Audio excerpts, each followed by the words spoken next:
Hi, in this video we're going to talk about how to find the solution of a system of linear inequalities. Now before we begin, if you have not subscribed so already, go ahead and click the subscribe button. And if at any point of this video you find something that's useful, you can feel free to comment below. Let me know what you thought, or click the like button. That'll tell me as well that something helpful was for you. Let's begin. Now before we actually begin and talking about systems of inequalities, I want to review briefly what a system of equations is. We've spoken before about how do you find the solution of a system of equations. A system of equations is where you have at least two or more equations in a system where they work together to find a common solution for both equations. And this is what it would look like. So we've done this in the past. We were able to graph two different equations. I'll graph this in blue and red. Maybe we have an equation like this. Y equals mx plus b. The other one's going to be something like that. And we said, here, let me change the color. And we said the solution to this system of equations is this point of intersection. That point right there that they have in common. That point is the solution to the system. That is where both equations share x value and y value in common. That's where they have the one solution. Okay? Now, a system of inequalities will be slightly different. We will still be graphing two linear equations, but the inequality part now involves shading. And this is going to be a quick preview to what we're going to talk about here in the next three examples. So, we're going to be able to graph our linear inequalities. But now, maybe this equation is y is greater than, maybe mx plus b. And we're going to shade everything above it. Now, because it's a system, we're going to involve at least two inequalities. Let's say we have another inequality. Color this in red. And maybe this one is less than.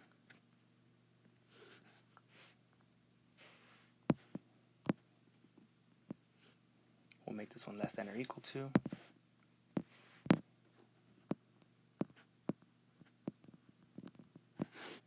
And now we're shading everything below.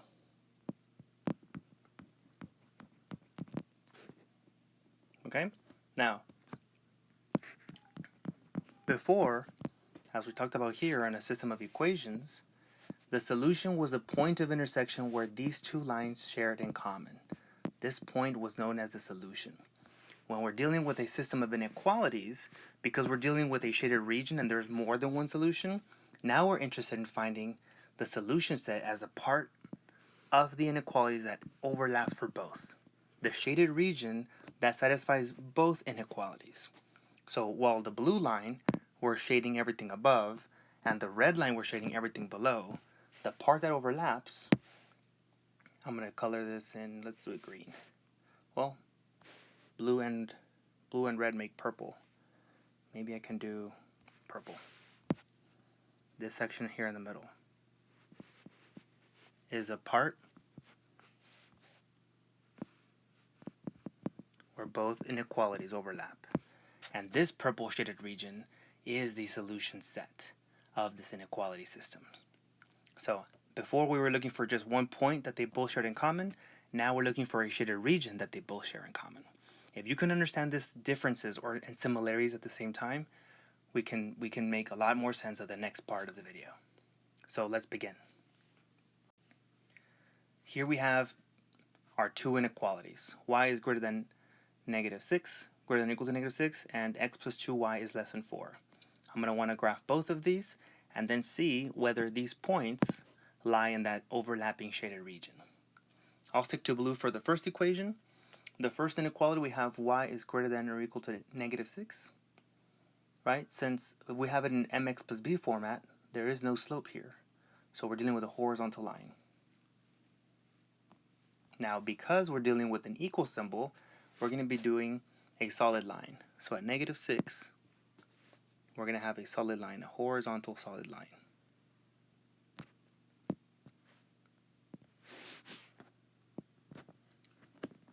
And because it's greater than, we're going to be shading everything above it. Let's see real quick.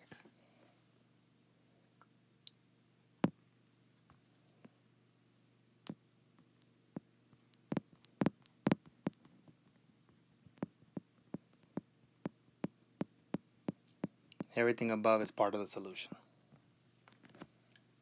Now for the next one, I have x plus 2y is less than 4. We could solve for y, and then we can graph it in mx plus b format. So I'm going to change this to red to do this equation. So in blue, I have this one, and in red, I'll have this other one. That way you can see which one is which. I'm going to move the x over. I subtract x on both sides. I have 2y is less than negative x positive 4, or negative x plus 4. Divide everything by 2.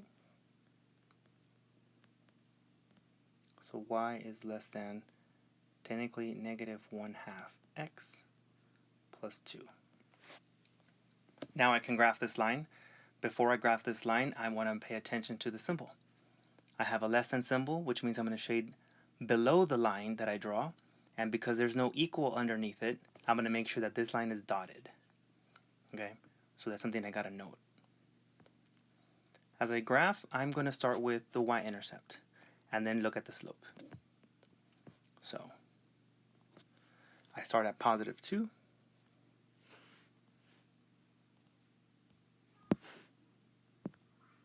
And then the slope is negative 1/2. So I go down 1/2, down 1/2, down 1/2. And I can continue the direction.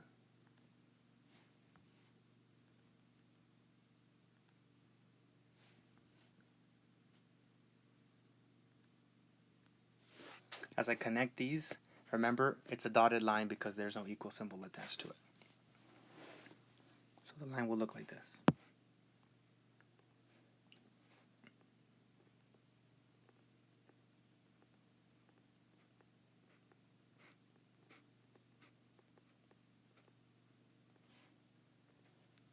Now, because it's less than, we're shading everything below this dotted line. So I'm going to go all the way down to the bottom of the graph, everything below it.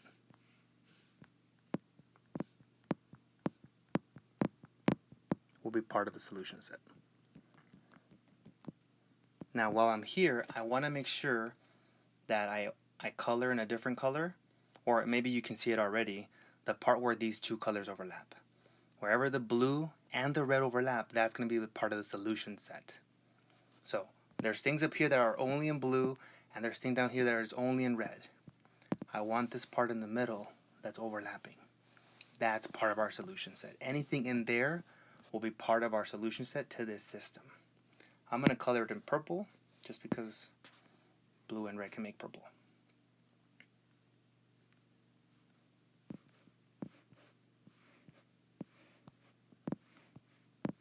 So anything in purple will be considered part of the solution set.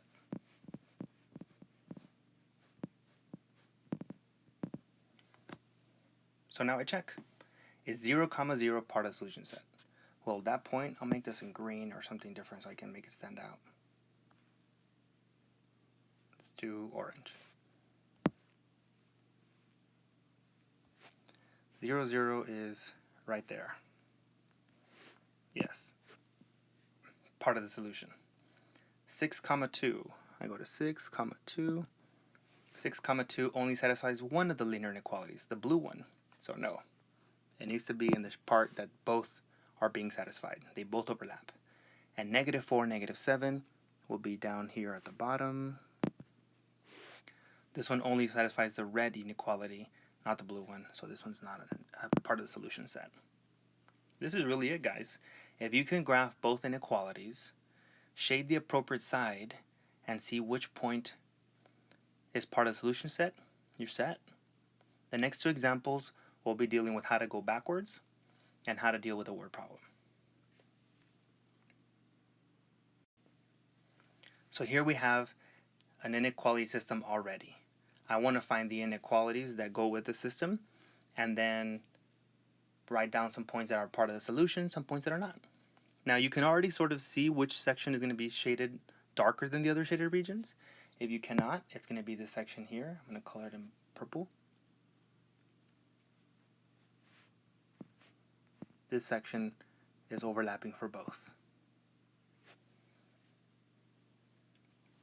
Now, to find the system that goes with these two, I want to make sure I focus on one line at a time. I'm going to focus on the solid line. Notice how the solid line, I'm shading things above the solid line. So I know I'm dealing with greater than. And more in particular, I'm actually dealing with greater than or equal to, because the line is solid. So I'm going to have some sort of y greater than or equal to mx plus b. That's what I'm looking for, right? So I look at this line. The y-intercept is -2, and from here I can tell that the slope is up 1 over 2, up 1 over 2, up 1 over 2. The slope is positive 1/2.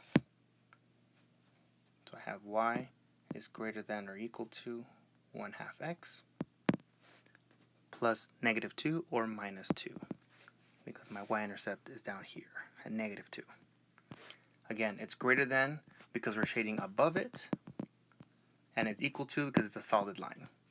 That is my first equation.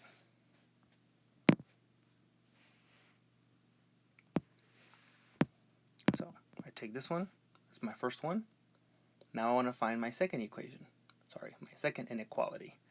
The second one is going to be dealing with the dotted line. So I've already done the solid line. Now let's focus on the dotted line. If I look at this dotted line, this one is also shading above the line. All right, it's above the dotted line, so it's greater than, but because it's a dotted line, we don't have the equal symbol underneath. So this one will look like this. You move this to the side. Instead, we're going to have y is greater than mx plus b. So I find the slope, I find the y-intercept, and I'm good to go.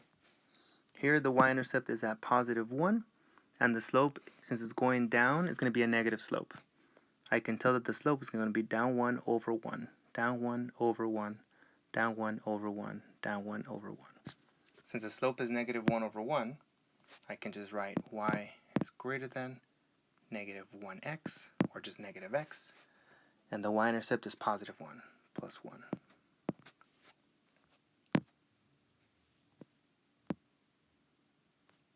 There's my system. Now, I want to list 3 ordered pairs that are solutions to the system, which really means 3 ordered pairs that lie in the shaded region. Pick any 3 points, honestly. You can go 0, 4. That point right there is going to be part of the system.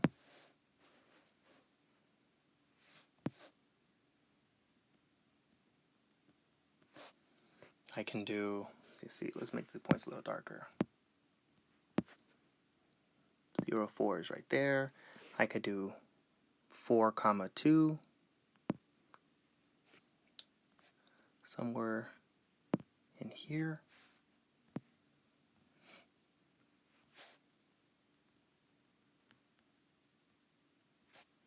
And I can choose another point, let's say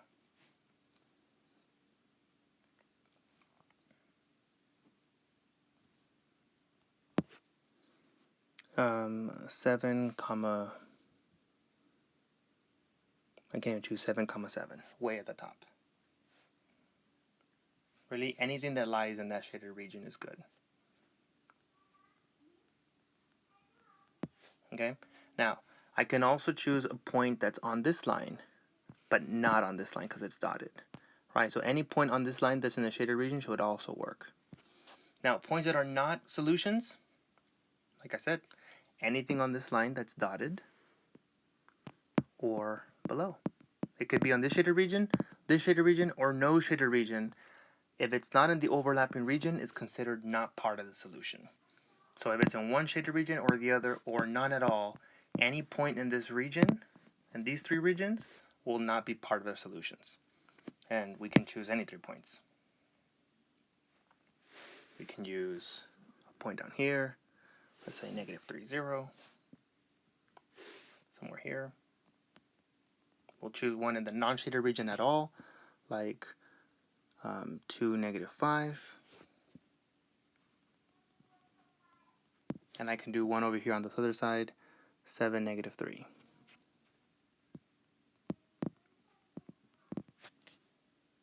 All right, let's do one last example. For this last example, we have a word problem. We're going to do the graph, and we're going to be able to use this to make sense of it in context. The thing about word problems is that now we're taking a linear inequality and we're making a real life scenario around it. So we're going to want to make sure we pay attention to what things make sense in real life that are also part of the solution. So let's talk about this. Jessica bought hot dog buns and hamburger buns for a neighborhood cookout. The total number of hot dog and hamburger buns was less than 50. Okay, if you add them up, you get less than 50. Jessica bought more hot dog buns than hamburger buns, so it was going to be greater than the other one. If X represents hamburger buns and Y represents hot dogs, write a what is situation represented with the system below. So we already wrote it. In our previous video, we spoke about how do you take this how do we take this word problem and create the linear inequalities? How do you write the linear inequalities? Here we're already given to us. Our goal is just to graph it, figure out what part is going to be the solution set, and answer a few questions about that solution set. So let's start by graphing this first one. X plus Y is less than 50.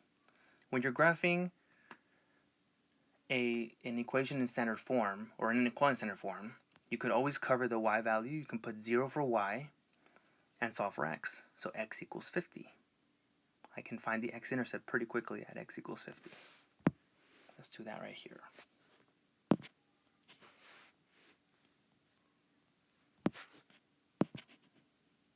I could also put 0 for x and solve for y.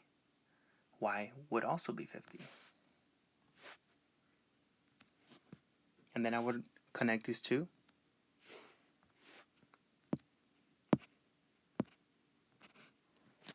Right? And I would connect those two, all of these points with a dotted line, because we're dealing with a less than symbol. There's no equal to. So I'm going to do this one. Let's do it in red.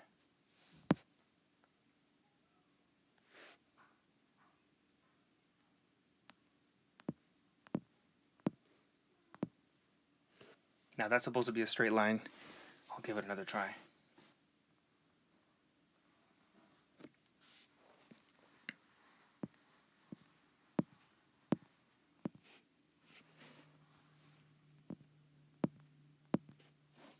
Anyway, because it's less than, we're shading everything below. So my goal is to shade everything that's below it. That's part of the solution set. For this next one, I have y is greater than x. So if I were to write this in mx plus b, I have 1x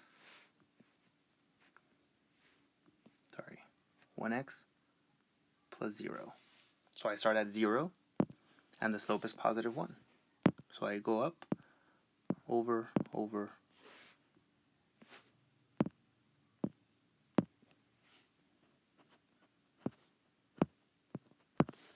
And this line will also be dotted because there's no equal symbol attached to it.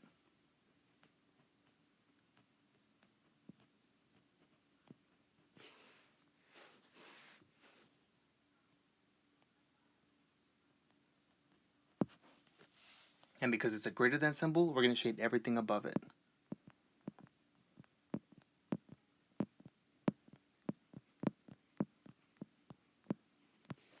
Okay? Now, as you can see, there's a section that overlaps. I'm going to color that in purple. The shaded region that overlaps.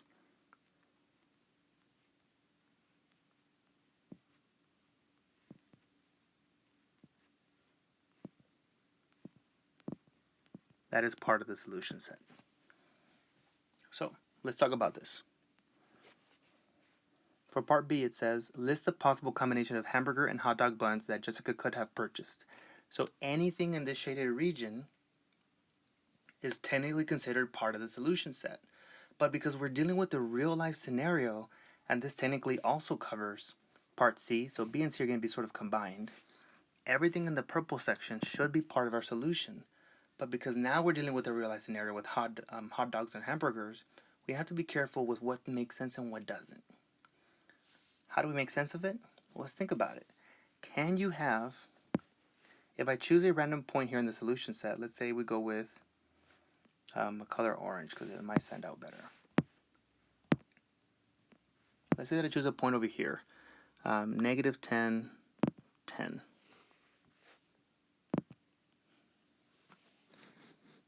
It's in the solution set because it's shaded purple. It's overlapping.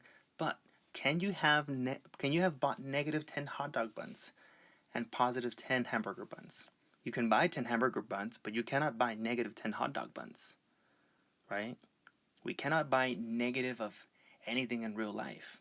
So technically, our real solution set should only be in the positive section, which is going to be in this little triangle section right here. Anything inside it will be positive. And that's really what we want to focus on. We want to make sure that we find combinations of hot dogs and hamburger buns that land within that orange triangle. Anything inside it would actually be part of our solution set. So the only difference is with real life scenario, you cannot have negative coins, negative hot dogs, negative of anything. So we focus on the positives. And that's really what B and C are about. Are there any ordered pairs in the solution set that do not make sense? Absolutely. I cannot have bought negative hot dog buns or negative hamburger buns or any of that stuff. Just the positive section. I hope this has helped. Please let me know if you have any questions by commenting below. If you have not subscribed, go ahead and do so already. And as always, we'll calculate later.